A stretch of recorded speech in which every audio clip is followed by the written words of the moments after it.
Students, मैं हूं आपका क्षितिज सर और मैं आपका स्वागत करता हूं आपके अपने यूट्यूब चैनल पर जिसका नाम है जूलॉजी वर्ल्ड।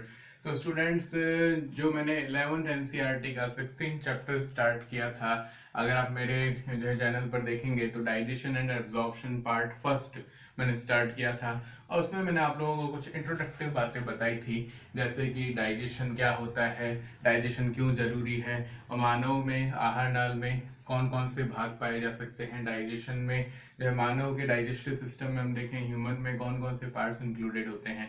तो उसी कड़ी में आज हम नेक्स्ट टॉपिक स्टार्ट कर रहे हैं, that is human alimentary canal. जो ह्यूमन डाइजेस्टिव सिस्टम है उसको मैंने चार्ट फॉर्म में आपको एक्सप्लेन कर दिया था। तो आज हम देखते हैं कि ह्यूमन डाइजेस्टिव सिस्टम का जो है डायग्रामेटिक रिप्रेजेंटेशन हम कैसे कर सकते हैं। तो देखिए, मानव का जो पाचन तंत्र है स्टूडेंट्स, वो स्टार्ट कहाँ से होता है। हमने कहा था कि क्योंकि यहाँ पर कंप्लीट डाइजेस्टिव सिस्टम होता है, तो कंप्लीट डाइजेस्टिव सिस्टम का अर्थ है यहाँ पर फर्स्ट ऑफ ऑल जो है माउथ प्रेजेंट होगा। तो यहाँ पर जो है मुख पाया जाता है, तो मुख के द्वारा जो है मुख एक ट्रांसफर स्लिट होती है जिसके द्वारा ओपन होता है, जो आहार नाल है वो ओपन होती है। जो मुख है, माउथ है, वो ओपन कहाँ पर होता है, बक्कल कैविटी में ओपन होता है। मुख गुहा जिसको हम बोलते हैं ओरल कैविटी भी बोलते हैं। तो नेक्स्ट स्ट्रक्चर आ जाती है students, that is buccal cavity. तो बक्कल कैविटी में ये ओपन होता है। और आपको मैंने एक बात भी बताई थी स्टूडेंट्स की बक्कल कैविटी में कौन कौन सी स्ट्रक्चर्स प्रेजेंट होती हैं। टीथ प्रेजेंट होते हैं, टंग प्रेजेंट होती है, और टीथ के बारे में भी आज हम डिटेल में पढ़ेंगे, कौन कौन से टाइप के होते हैं, उनकी क्या स्पेशल बातें हमें याद रखनी है। आफ्टर दैट बक्कल कैविटी जो है वो ओपन होती है एक कॉमन पैसेज पर जिसको हम बोलते हैं फेरिंग्स। तो वो फेरिंग्स में ओपन होती है। फेरिंग्स को हम हिंदी में कहते हैं ग्रसनी। और फेरिंग्स आपको पता है कि रेस्पिरेटरी सिस्टम के लिए, एयर के लिए एज वेल एज फूड के लिए कॉमन पैसेज होता है, और इसकी टोटल 7 ओपनिंग्स होती हैं, अपेरेचर्स होते हैं जिसको हम आगे देख लेंगे। अच्छा, अगर जब आप रेस्पिरेटरी सिस्टम की बात करेंगे तब तो फेरिंग्स जो है वो ट्रैकिया में या फिर विंड पाइप में ओपन हो जाता है, बट हम यहाँ पर डाइजेस्टिव सिस्टम पढ़ रहे हैं तो फेरिंग्स आगे ओपन होती है ईसोफेगस में। तो नेक्स्ट स्ट्रक्चर आती है जिसे हम बोलते हैं ईसोफेगस। तो जो स्टूडेंट्स ईसोफेगस है उसके बारे में मैं आपको कुछ बात बताऊं तो ईसोफेगस जो है एक अराउंड 25 सेंटीमीटर लॉन्ग ट्यूब होती है। इसमें किसी भी टाइप की डाइजेस्टिव ग्लैंड नहीं मिलती है, इसलिए यहाँ पर जो ईसोफेगस वाला जो स्ट्रक्चर है वहां पर डाइजेशन का कोई भी प्रोसेस नहीं होता है। ईसोफेगस काम क्या करती है, बक्कल कैविटी से जो फूड हमने स्वेलो किया है, डिग्लूटिनेशन किया है, उसको सीधे सीधे कहां पर पहुंचाएगी, वो स्टमक में पहुंचाएगी। मतलब यहाँ पर पेरिस्टाल्टिक मूवमेंट्स प्रेजेंट होती हैं, बट यहाँ पर किसी भी टाइप का डाइजेशन जो है वो प्रोसेस नहीं होता है। अच्छा, आफ्टर दैट ईसोफेगस जो है वो एलिमेंट्री कैनाल के नेक्स्ट पार्ट की तरफ जाती है। बट ईसोफेगस की एक और खास बात है स्टूडेंट्स की, ये आपको मिलेगी कहां पर, ये आपको मिलती है थोरेसिक कैविटी पर। ये थोरेसिक कैविटी पर मिलती है, मतलब डायफ्राम के ठीक ऊपर मिलती है, और डायफ्राम को पेनिट्रेट करते हुए ये आगे एब्डोमिनल कैविटी में ओपन होती है, और एब्डोमिनल कैविटी में इसको एक स्ट्रक्चर के फॉर्म में ये कन्वर्ट हो जाती है जिसको हम बोलते हैं स्टमक। तो ये स्टमक में ओपन होती है। अच्छा, स्टमक आपको पता है स्टूडेंट, जब ये एम्प्टी होता है, जब ये खाली होता है तो वो जे शेप का दिखाई देता है, और इसके कुछ पार्ट्स होते हैं स्टूडेंट, जैसे कि आप देखेंगे जो फर्स्ट पार्ट होता है जिसको हम बोलते हैं कार्डियक पार्ट, सेकंड पार्ट होता है जिसको हम बोलते हैं फंडिक या फिर फंडस पार्ट, और थर्ड पार्ट होता है जिसको हम बोलते हैं पाइलोरिक पार्ट। तो ये अलग अलग 3 मेन पार्ट्स होते हैं इसके। एक और आप देखेंगे उसमें बॉडी वाला पार्ट भी जो हो सकता है, जो कि मेन पार्ट होता है, बट मेन पार्ट जो है फंडस के फॉर्म में इसको कंसिडर किया जाता है। अच्छा, फंडस में ही आपको गैस्ट्रिक ग्लैंड्स मिलती है जहां पर जो है गैस्ट्रिक जूस का सिक्रीशन किया जाता है। स्टमक जो है वो आप देखेंगे एलिमेंट्री कैनाल का वाइडेस्ट पार्ट होता है, सबसे चौड़ा भाग होता है, और यहाँ पर जो है मसल्स भी सबसे ज्यादा मिलती है, मतलब जो थिकेस्ट वॉल है एलिमेंट्री कैनाल में किसी पार्ट की, तो वो किसकी होती है स्टूडेंट्स, वो होती है स्टमक की। अच्छा, आफ्टर दैट स्टमक जो है वो ओपन हो जाता है जिसको हम बोलते हैं स्मॉल इंटेस्टाइन के फर्स्ट पार्ट में ओपन होता है जिसको हम बोलते हैं ड्यूडेनम। तो ये स्ट्रक्चर होती है स्टूडेंट ड्यूडेनम। ड्यूडेनम को हिंदी में ग्रहणी कहते हैं, और ड्यूडेनम जो है सी शेप की या यू शेप की स्ट्रक्चर होती है। ड्यूडेनम में आप ध्यान देंगे तो कुछ और ओपनिंग्स भी मिल सकती हैं, जैसे कि हम देखते हैं कि एक तो होता है लीवर, लीवर की जो हेपेटिक डक्ट आती है, जो बाइल डक्ट आती है वो, और प्लस पैनक्रियास की पैनक्रेटिक डक्ट, जो वो दोनों आपस में मर्ज होकर के जुड़ करके कॉमन हेपेटो पैनक्रेटिक डक्ट का फॉर्मेशन करती है। तो लीवर में लीवर प्लस पैनक्रेटिक जूस के सिक्रीशंस भी कहां पर आते हैं स्टूडेंट्स, डायरेक्ट ड्यूडेनम में आते हैं। प्लस जो फूड स्टमक में था, स्टमक के बाद में वो भी कहां पर एंटर करेगा, करेगा, ड्यूडेनम में एंटर करता है। अच्छा, उसके बाद में ड्यूडेनम के बाद में मैंने स्टूडेंट आपको बताया था कि स्मॉल इंटेस्टाइन का एक और पार्ट होता है जिसको हम बोलते हैं जेजुनम। तो ये पार्ट होता है स्टूडेंट्स जेजुनम, और जेजुनम के बाद में ये और भी ज्यादा लॉन्ग और कॉइल्ड स्ट्रक्चर में कन्वर्ट हो जाती है जिसको हम बोलते हैं इलियम। तो इलियम और जेजुनम में डिफरेंस क्या होता है स्टूडेंट्स? जेजुनम में अगर आप माइक्रोस्कोपिकली स्ट्रक्चर देखेंगे तो बहुत सारे माइक्रोविलाई मिलते हैं जो कि फूड के एब्जॉर्प्शन के लिए जो है सरफेस एरिया को इंक्रीज करते हैं, जबकि इलियम में आप देखेंगे कि यहाँ पर जो है कॉइलिंग ज्यादा मिलती है, मोर कॉइल्ड स्ट्रक्चर होती है, but as compare to jejunum यहाँ पर विलाई जो है वो कम संख्या में पाए जाते हैं। इलियम जो है वो आगे ओपन हो जाती है लार्ज इंटेस्टाइन में, और लार्ज इंटेस्टाइन आप देखेंगे कि उसके भी 3 पार्ट मैंने आपको बताए थे कौन कौन से student, caecum, colon and rectum. तो अब जो इलियम ओपन होती है नेक्स्ट पार्ट में जिसको हम बोलते हैं सीकम, तो ये सीकम में ओपन होती है। अच्छा, सीकम किसे कहते हैं स्टूडेंट? सीकम एक ब्लाइंड सैक स्ट्रक्चर होती है, इसको हम एक और नाम से जानते हैं, दैट इज ब्लाइंड सैक, और ब्लाइंड सैक को हिंदी में कहते हैं अंधनाल। इसका क्या मीनिंग होता है स्टूडेंट्स? जिसकी केवल एक ओपनिंग हो उसको हम क्या बोलते हैं? Blind sac. जैसे कि हम थैले के रूप में देख सकते हैं कि थैले या बैग की केवल एक ओपनिंग होती है और उसी ओपनिंग में के थ्रू हम कोई भी चीज डाल देते हैं और उसी से ही हम बाहर निकाल लेते हैं, that is called blind sac. जैसे आप कुछ एनिमल किंगडम में कुछ बॉडी प्लान पढ़ेंगे, ब्लाइंड सैक बॉडी प्लान, जैसे कि टिनोफोरा का हो सकता है, जैसे आप प्लेटीहेल्मिन्थस के कुछ मेंबर्स में भी ब्लाइंड सैक बॉडी प्लान देख सकते हैं। तो यहाँ पर सीकम जो है एक ब्लाइंड सैक स्ट्रक्चर होती है, और यहाँ पर आप देखेंगे कि ह्यूमन में सीकम का अब ज्यादा रोल नहीं रहा है, क्योंकि यहाँ पर मेनली कुछ हर्बीवोरस एनिमल्स होते हैं, उनमें जो है सिम्बायोटिक बैक्टीरियाज मिलते हैं, जैसे कि हॉर्स में आप देख सकते हैं, हॉर्स हो गए या फिर अदर हर्बीवोरस एनिमल्स हो गए, उनमें जो है हर्ब्स खाते हैं, वो फाइबरस डाइट होती है उनकी, तो वहां पर कुछ बैक्टीरिया होते हैं, सिम्बायोटिक बैक्टीरिया होते हैं, वो अपने केमिकल रिएक्शन के थ्रू जो है उनके फाइबरस डाइट को डाइजेस्ट करने में हेल्प करते हैं। ऐसे ही एक स्ट्रक्चर होती है सीकम के साथ एसोसिएटेड जिसको हम बोलते हैं वर्मीफॉर्म अपेंडिक्स। तो जो अपेंडिक्स है ह्यूमन में वो अब ज्यादा काम की नहीं रही है, इसलिए हम ऐसे ऑर्गन्स को क्या कह सकते हैं student? That is vestigial organ, जो कि अवशेषीय अंग के रूप में पाई जा सकती है। अच्छा, अपेंडिक्स का एक और काम है स्टूडेंट, आप 12th क्लास में पढ़ेंगे ह्यूमन हेल्थ एंड डिजीज में, कि ये एक जो है जिसको हम लिम्फॉइड टिश्यू या लिम्फॉइड ऑर्गन के रूप में भी कंसिडर कर सकते हैं। तो ये सीकम के ही पार्ट में इंक्लूड होती है। सीकम के बाद में जो नेक्स्ट पार्ट आता है एलिमेंट्री कैनाल का या फिर लार्ज इंटेस्टाइन का कहें तो वो आता है कोलन, और कोलन में आप देखेंगे कोलन के 3 पार्ट्स होते हैं, या फिर कई बार कुछ बुक्स में आपको 4 पार्ट भी मिल जाते हैं। कौन कौन से पार्ट्स होते हैं? एक होता है जिसको हम बोलते हैं असेंडिंग कोलन। असेंडिंग कोलन का मतलब आप यहाँ पर डायग्राम में देख सकते हैं, जो कि ऊपर की तरफ जा रही है, तो जो ऊपर की तरफ जाती है उसको हम क्या बोलते हैं? Ascending colon. उसके बाद में हमारी बॉडी के ट्रांसफर सरफेस पर जा रही है तो उसको हम क्या बोल देते हैं? Transverse colon. और उसके बाद वो वापस से नीचे उतरती है, और नीचे उतरती है मींस उसको हम क्या बोल देंगे स्टूडेंट्स? Descending colon. तो कोलन के 3 पार्ट्स होते हैं, ascending colon, then transverse colon, then जो है इसको हम बोल देते हैं डिसेंडिंग कोलन। और कई बार कुछ बुक्स में आपको एक और नाम मिलता है जो कि एस शेप के फॉर्म में रहती है, और उसको हम बोल देते हैं सिग्मोइड कोलन। तो यहाँ पर 4 पार्ट आप याद रखें कोलन के, दैट इज असेंडिंग कोलन, तो यहाँ पर मैंने लिख दिया असेंडिंग कोलन, एसी के फॉर्म में लिख दिया। फिर जब ये ट्रांसवर्स ली जाती है तो उसको हमने कह दिया टीसी, मतलब ट्रांसवर्स कोलन। और उसके बाद में जो नीचे की तरफ आ रही है उसको हमने कह दिया डिसेंडिंग कोलन मींस डीसी। और अगर एस शेप की कंसीडर की जाए तो इसको हम बोल सकते हैं सिग्मोइड कोलन।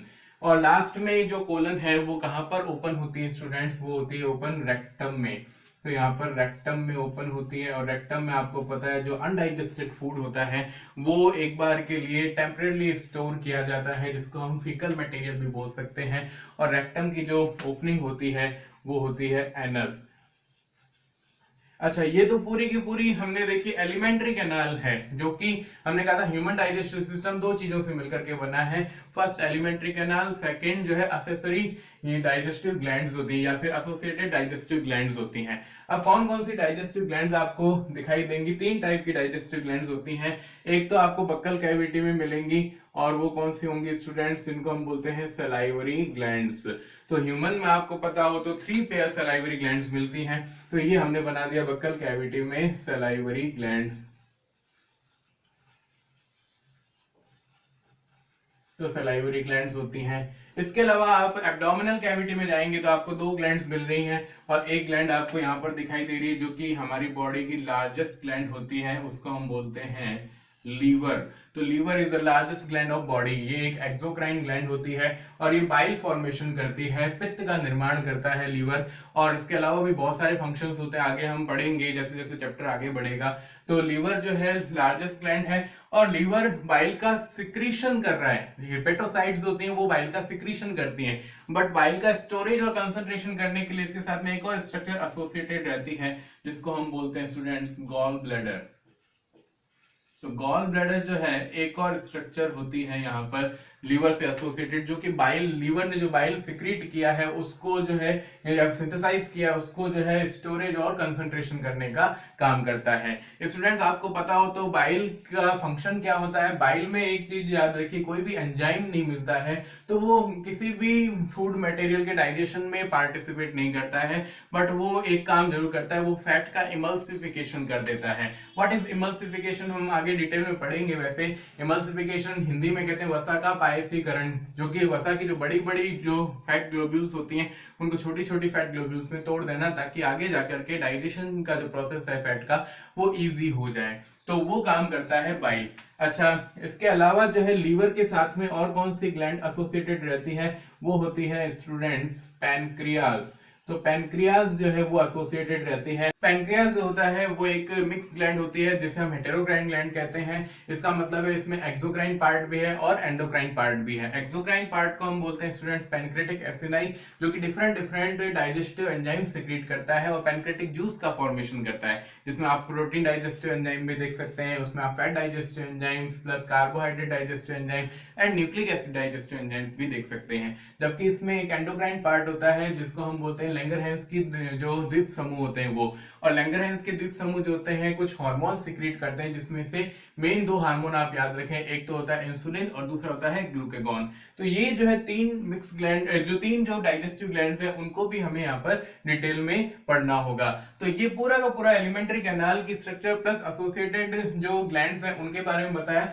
अब हम 1 बाय 1 जो है ले लेते हैं, जिसमें हम बक्कल कैविटी की स्टडी करेंगे। नाउ स्टूडेंट, अब हम चलते हैं 1 बाय 1 एलिमेंट्री कैनाल की मेन स्ट्रक्चर्स को कवर करते हैं। तो उसमें फर्स्ट जो हेडिंग हमने डाली है वो है बक्कल कैविटी। जो बक्कल कैविटी है, हमने कहा कि जो माउथ है वो बक्कल कैविटी में ओपन होता है और बक्कल कैविटी में जो मेन स्ट्रक्चर्स होती है स्टूडेंट्स उनको हम डिस्कस करते हैं। तो फर्स्ट इसमें स्ट्रक्चर आती है वो है टीथ।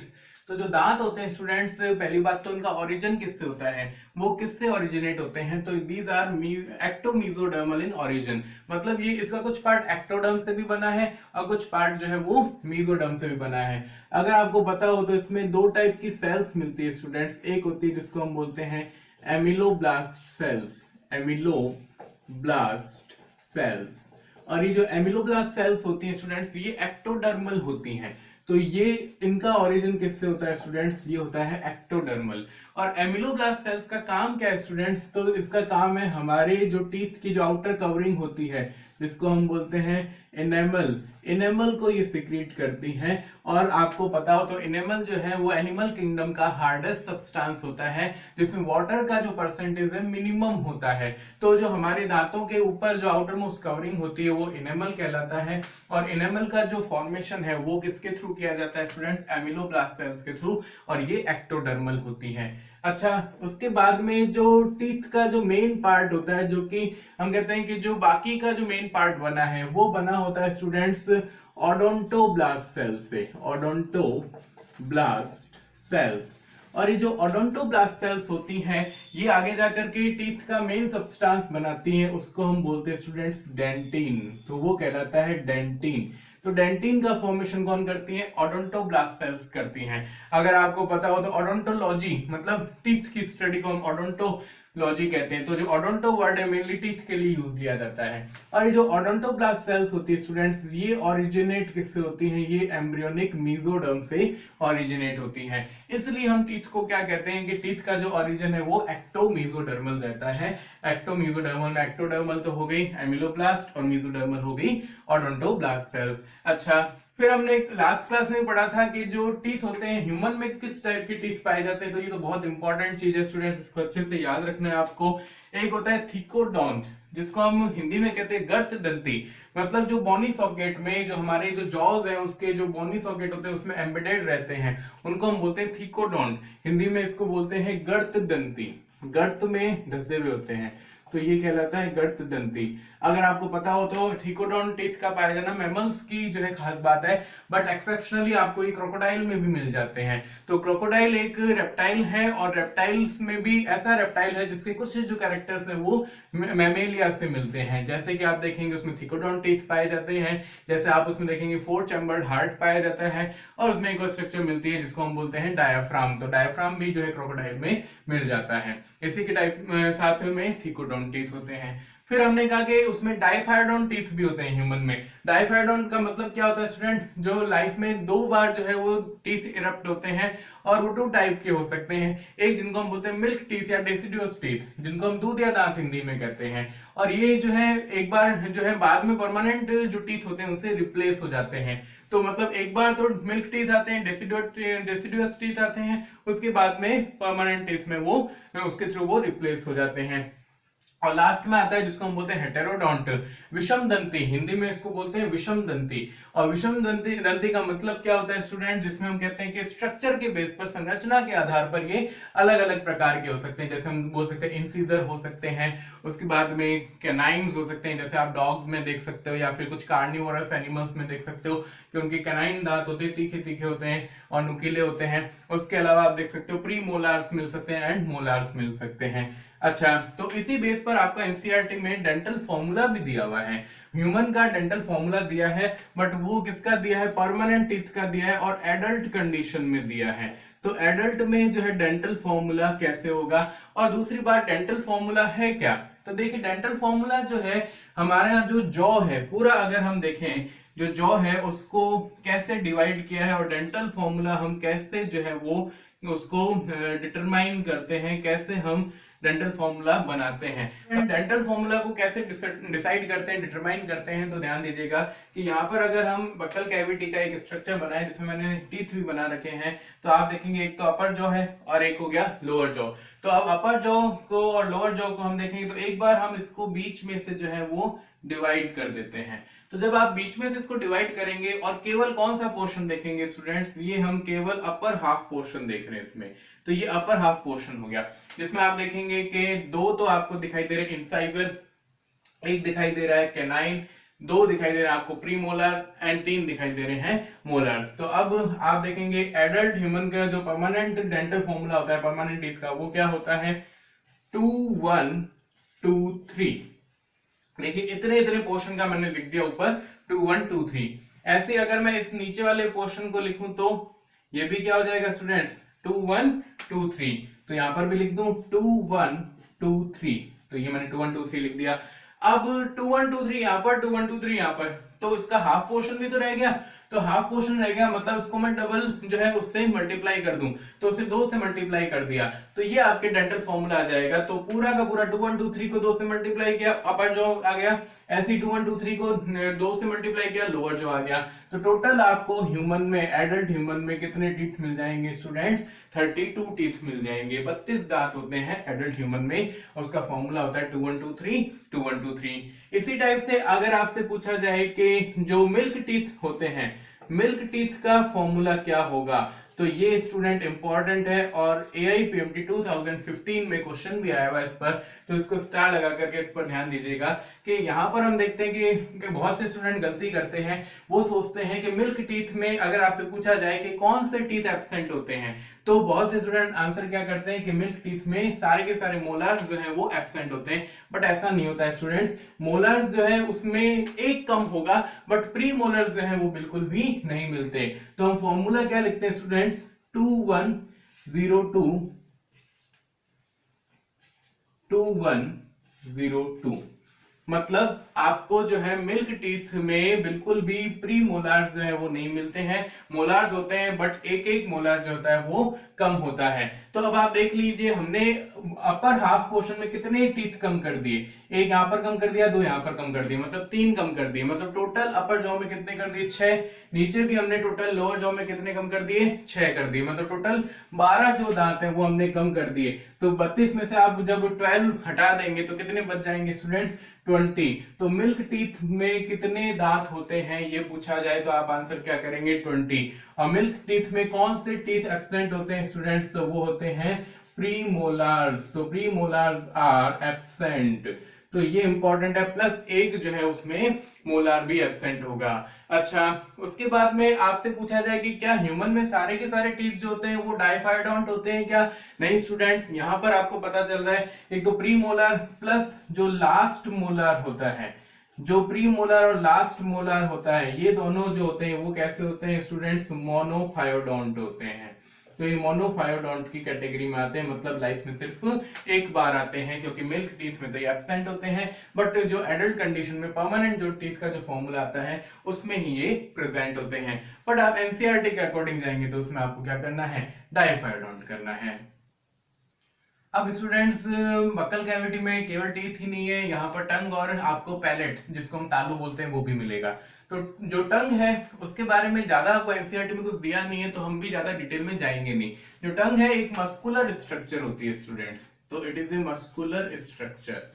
तो ये मसल्स की बनी हुई स्ट्रक्चर होती है और हाईली वेस्कुलर स्ट्रक्चर होती है। जो टंग है उसका काम क्या है, देखिए डाइजेशन से रिलेटेड काम बता दूं मैं आपको। तो डाइजेशन से रिलेटेड तो काम ये है कि ये हम जैसे बक्कल कैविटी में फूड को डालते हैं, इंजेस्ट करते हैं, दांत उसको चबाते हैं, मेस्टिकेट करते हैं, मेस्टिकेशन के बाद में टंग उसको अच्छे से सलाइवा से मिक्स कर देती है। तो अच्छे से जब सलाइवा से मिक्स हो जाता है फूड तो उसको हम नाम देते हैं बोलस। तो बोलस फॉर्मेशन में किसका रोल होता है स्टूडेंट्स, टंग का रोल होता है, ताकि वो अच्छे से फूड को सलाइवा से मिक्स कर सके। अच्छा, टंग जो है एक और डाइजेशन से रिलेटेड काम क्या कर रही है, वो करती है टेस्ट डिटेक्शन। तो टेस्ट का डिटेक्शन करना, भोजन के स्वाद का पता करना, तो उसमें भी जो है इसका रोल रहता है। क्योंकि यहाँ पर आप देखेंगे जो कि आपको कुछ पैपिली मिलेंगे, और जो पैपिली जो होते हैं उसमें कुछ पैपिली ऐसे होते हैं जिनमें आपको taste bud, most of the papillae में आपको टेस्ट बर्ड्स मिल जाती हैं, और टेस्ट बर्ड्स में आपको न्यूरोसेंसरी एपिथेलियम मिलती है जो कि टेस्ट को डिटेक्ट करती हैं।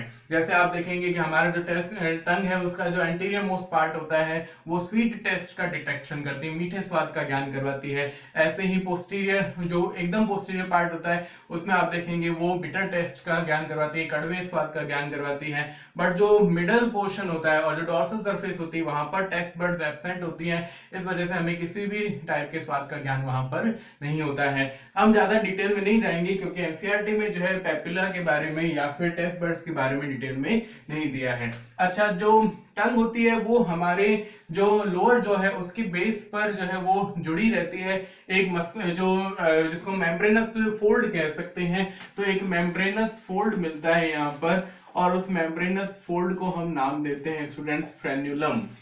तो फ्रेन्यूलम जो है यहाँ पर मिलता है जो कि क्या करता है, टंग को हमारे लोअर जो के बेस से जोड़ने का काम करता है। तो इतना ही आप टंग के बारे में याद रखें। और टंग के बाद में जो लास्ट स्ट्रक्चर होती है हमारी बक्कल कैविटी पर, वो याद रखनी आपको पैलेट, जिसको हम हिंदी में कहते हैं तालू। जो पैलेट है वो हमारी बक्कल कैविटी की रूफ बनाता है। और ये जो पैलेट होता है वो दो टाइप का होता है स्टूडेंट्स, एक जिसको हम बोलते हैं हार्ड पैलेट, कठोर तालू, और एक जिसको हम बोलते हैं सॉफ्ट पैलेट, और मतलब कोमल तालू जिसको हम कहते हैं। हार्ड पैलेट आप देखेंगे कि कुछ बोन से मिलकर के बना है, जैसे मैक्सिला और प्री मैक्सिला जो बोन होती है हमारे स्कल की, उससे मिलकर के बना है, जिसके ऊपर बक्कल कैविटी की जो म्यूकस मेम्ब्रेन होती है उसकी कवरिंग रहती है। और जो सॉफ्ट पैलेट होता है उसमें बोन्स जो होती हैं वो एब्सेंट होती हैं, इसलिए वो जो है सॉफ्ट भी हमें फील होता है। और सॉफ्ट पैलेट के लास्ट में आप देखेंगे एक पेंडुलस स्ट्रक्चर जो है वो प्रेजेंट होती है, जिसको वूला या फिर यूवुला कहा जाता है। तो ये यूवुला जो होता है इसका रोल क्या होता है, जैसे कि मैं आपको डायग्रामेटिकली समझाऊं तो ये स्ट्रक्चर आपको दिखाई देती है। कुछ कार्टून मूवीज में भी आप देखते हैं इस टाइप से जो एनिमेटेड कार्टून्स होते हैं उसमें बताते हैं, या फिर कई बार जो है वो जिसमें हम बोल सकते हैं कि कुछ मेडिसिन का ऐड आता है जिसमें गले की खराश का होता है और उसमें वो पेंडुलस स्ट्रक्चर में एक बैक्टीरिया या वायरस जो है वो लटका रहता है। वो स्ट्रक्चर कौन सी होती है स्टूडेंट? वो होती है ओवुला या फिर यूबुला। इसका काम क्या है बेसिकली स्टूडेंट? ये जैसे ही हम कुछ खाते हैं या फिर पीते हैं या फिर उसको निगलते हैं, तब ये जो भी हमारा पानी है या फिर जो फूड है वो हमारी नेजल कैविटी में ना आ जाए, इंटरनल लेयर्स में ना चला जाए। इसलिए जैसे ही हम पानी पीते हैं या फिर खाने को निगलते हैं तो ये उसके ऊपर की तरफ मूवमेंट करता है और नेजल चैम्बर्स में जो इंटरनल लेयर्स है उनकी ओपनिंग को क्लोज कर लेता है। तो ओवुला का रोल भी अपने आप में इंपॉर्टेंट होता है। तो ये बक्कल कैविटी के पार्ट्स आप याद रखें। अब हम चलते हैं नेक्स्ट स्ट्रक्चर की तरफ। जो फेरिंग्स होती है स्टूडेंट, जिसको हम कहते हैं कि ये कॉमन पैसेज होता है फूड और एयर के लिए, तो ये आपको रेस्पिरेटरी सिस्टम में भी पढ़नी पड़ती है और ये आपको डाइजेस्टिव सिस्टम में भी पढ़नी पड़ती है। इसके साथ में फेरिंग्स की होती है 7 ओपनिंग्स। कौन कौन सी ओपनिंग होती है स्टूडेंट्स? एक बक्कल कैविटी की, 2 होते हैं इंटरनल लेयर्स की, 2 यूस्टेकियन ट्यूब। यूस्टेकियन ट्यूब जो मिडल लेयर से कनेक्ट होते हैं वो भी फेरिंग्स में ओपन होते हैं। एक होता है ट्रेकिया का जो ग्लॉटिस है और एक इसोफेगस का गलेट। इस टाइप से टोटल 7 ओपनिंग्स होती हैं। इनको हम रेस्पिरेटरी सिस्टम में डिटेल में पढ़ेंगे। अच्छा, फेरिंग्स के बाद में जो स्ट्रक्चर आती है वो होती है इसोफेगस। और इसोफेगस मैंने आपको बताया कि इसकी जो लेंथ होती है अराउंड 25 सेंटीमीटर लॉन्ग ट्यूब होती है ये। इसमें आपको जो बातें याद रखनी वो बता दूं कि इसमें कोई भी डाइजेस्टिव ग्लैंड नहीं है, तो नो डाइजेस्टिव ग्लैंड। तो यहाँ पर नो डाइजेस्टिव ग्लैंड, तो कोई भी ग्लैंड नहीं है, इस वजह से यहाँ पर डाइजेशन का प्रोसेस नहीं होता है। जो इसोफेगस है उसको हम 3 पार्ट्स में डिवाइड कर देते हैं। कौन कौन से पार्ट में स्टूडेंट्स? एक होता है जिसको हम बोलते हैं अपर 1/3, देन मिडल 1/3 और उसके बाद में लोअर 1/3। तो 3 पार्ट्स में हम जो है इसोफेगस को डिवाइड करते हैं और तीनों की अपनी अपनी खासियतें हैं। क्या स्टूडेंट्स? फेरिंग्स में आपको कुछ मसल्स मिलती हैं जो कि पेरिस्टालसिस मूवमेंट में हेल्प करती हैं। तो जो अपर 1/3 पार्ट होता है उसमें आपको मिलेंगी केवल ओनली वॉलंटरी मसल्स। तो यहाँ पर केवल वॉलंटरी मसल्स मिलती हैं।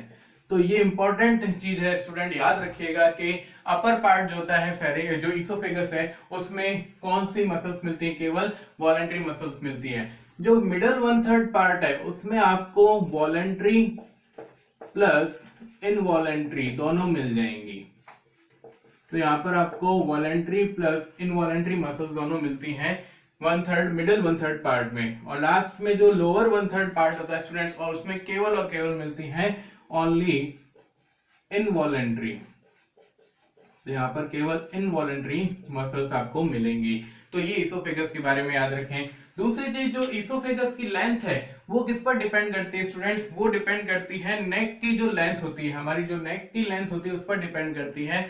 जैसे कि आप देखेंगे कि जो लॉन्गेस्ट इसोफेगस होगी तो आप मैमेलिया में बता सकते हैं कि जिराफ की होगी, क्योंकि जिराफ की आपको पता है नेक काफी लंबी है और उस वजह से उसकी जो इसोफेगस की लेंथ है वो भी ज्यादा बहुत ही काफी लंबी होती है।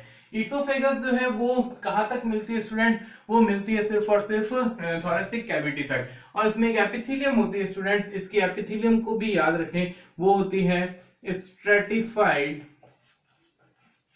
Squamous epithelium, non keratinised epithelium. तो यहां पर आपको एपिथेलियम भी याद रखनी है कि इसोफेगस के अंदर कौन सी एपिथेलियम मिलती है? Stratified squamous non keratinised epithelium. ये एपिथेलियम मैं आपको टिश्यू वाले चैप्टर में डिटेल में बताऊंगा। अच्छा, उसके बाद में ये स्टमक में ओपन हो जाती है डायफ्राम को पेनिट्रेट करते हुए। और एक और चीज आपको मैंने शायद स्टार्टिंग में बताई हो, यहाँ पर भी बता दूं मैं कि जो इसोफेगस होती है उसमें चारों तरफ जो लेयर्स आपको एलिमेंट्री कैनाल में मिलेंगी, सबसे बाहरी लेयर होती है सिरोजा, बट इसोफेगस में सिरोजा एब्सेंट होती है, जबकि यहाँ पर ट्यूनिका एडवेंटिशिया मिलती है, क्योंकि यहाँ पर सिरोजा एब्सेंट होती है स्टूडेंट्स। तो ये भी याद रखें कि एलिमेंट्री कैनाल का ऐसा कौन सा पार्ट होता है जिसमें सिरोजा एब्सेंट होती है, तो वो होती है इसोफेगस। अब जो नेक्स्ट स्ट्रक्चर बचती हैं स्टूडेंट्स, जैसे कि स्टमक हो गया, स्मॉल इंटेस्टाइन और लार्ज इंटेस्टाइन, वो हम जो है नेक्स्ट सेगमेंट में करेंगे, मतलब नेक्स्ट क्लास में करेंगे। तो उम्मीद करता हूं आज की क्लास में आपको अच्छे से समझ में आया होगा। इसी के साथ में मैं जो है कल की क्लास स्टार्ट करूंगा इसी उम्मीद के साथ में। तो प्लीज प्लीज प्लीज मेरा चैनल जो है लाइक करें, सब्सक्राइब करें, वीडियोस को शेयर करें और आप अपने फ्रेंड्स को शेयर करें, ताकि आप ज्यादा से ज्यादा आपके फ्रेंड्स जुड़ पाएं और हम जो है एक साथ मिलकर के जो है हमारी प्रिपरेशन कर पाए। Thank you very much.